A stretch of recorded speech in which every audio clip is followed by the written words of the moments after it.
రాష్ట్రంలో నేతన్నలకు గడ్డకాలం నడుస్తుంది. చేసేందుకు పనులు లేక వారి కుటుంబాలు తీవ్ర ఇబ్బందులు ఎదుర్కొంటున్నాయి. ఆదుకోవాల్సిన రాష్ట్ర ప్రభుత్వం మరింతగా అణగదొక్కే ప్రయత్నం చేస్తుంది. రాష్ట్రంలో చేనేత కుటుంబాల్లో నెలకొన్న దీనస్థితిపై టీ న్యూస్ ప్రత్యేక కథనం.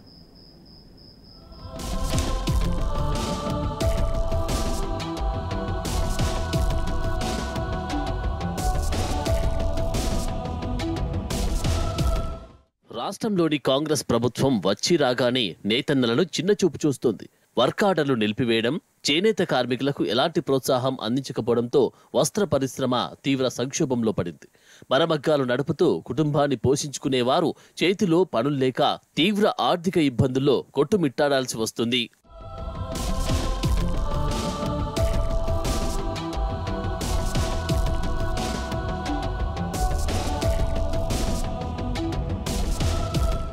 గత ప్రభుత్వ సంక్షేమ పథకాలను అటకెక్కించడంతో చేనేత రంగం చితికిపోయింది. రాష్ట్ర వస్త్రశాఖ కుదేలు కావడంతో సాంచాలను తుక్కు కింద అమ్ముకోవాల్సిన దుస్థితి నెలకొంది. ఇటు పనుల్లేక, అటు కుటుంబాలను పస్తులుంచలేక, మరోవైపు అప్పులు తీర్చే దారి లేక 12 మంది నేతన్నలు ఆత్మహత్య చేసుకోవడం పరిస్థితి తీవ్రతను కండ్లకు కడుతోంది. చేనేత రంగంలో మళ్లీ 10 ఏళ్ల నాటి దారుణ పరిస్థితులు వచ్చాయని కార్మికుల్లో ఆవేదన వ్యక్తమవుతుంది.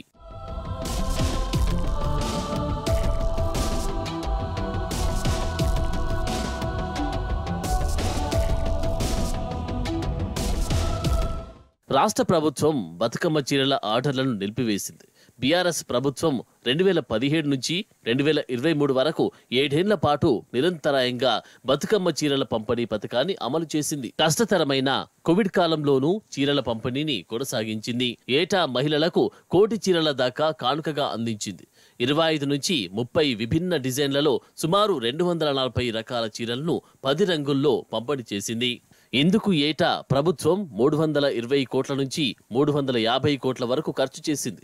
వీటిలో 90% వరకు చీరల తయారీ ఆర్డర్లను జనవరిలోనే సిరిసిల్ల, వరంగల్, కరీంనగర్ చేనేత కార్మికులకు ప్రభుత్వం ఇచ్చేది. చీరల తయారీ ఏప్రిల్ నుంచి అక్టోబర్ దాకా కొనసాగేది.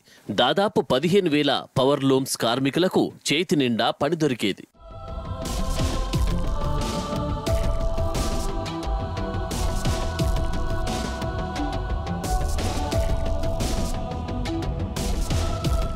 అయితే కాంగ్రెస్ ప్రభుత్వం బతుకమ్మ చీరల తయారీ ఆర్డర్లు నేటికి ఇవ్వకపోవడంతో ఒక్కసారిగా చేనేత పరిశ్రమ సంక్షోభంలో పడింది.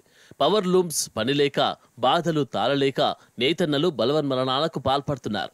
ఇటీవల పద్మశాలి సంఘం, చేనేత సహకార సంఘం ప్రతినిధులు చేనేత, జౌళి శాఖ మంత్రి తుమ్మల నాగేశ్వరరావును కలిసి నేత కార్మికుల సమస్యలు, పరిశ్రమల సంక్షోభం గురించి వివరించారు. ప్రభుత్వ పరంగా అండగా నిలవాలని కోరారు. నేతల ఆత్మహత్యలు ఆగాలంటే తక్షణమే బతుకమ్మ చీరల ఆర్డర్లు ఇవ్వాలని విజ్ఞప్తి చేశారు. కానీ ఆర్డర్లపై స్పష్టంగా చెప్పకుండా దీర్ఘకాలిక ప్రణాళికలు రూపొందిస్తున్నట్టు మంత్రి చెప్పారని నేతలు పేర్కొన్నారు.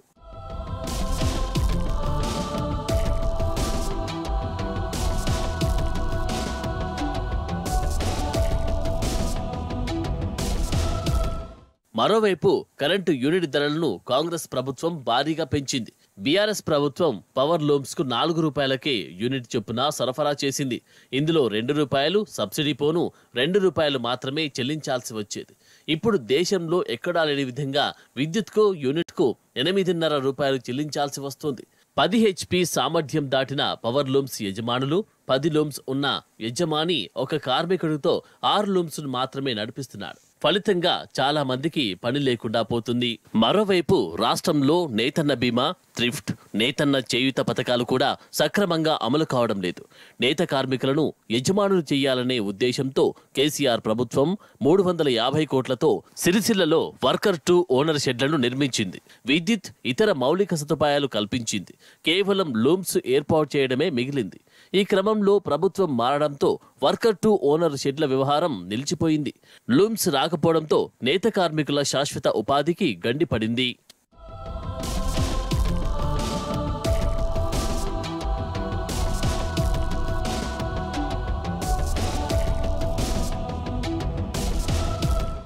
గత కేసీఆర్ ప్రభుత్వం చేనేత కార్మికుల సంక్షేమానికి అనేక పథకాలు, ఇతర కార్యక్రమాలు అమలు చేసింది. బడ్జెట్ కేటాయించింది. మగ్గాల ఆధునీకరణకు ఆర్థిక సాయం అందించింది.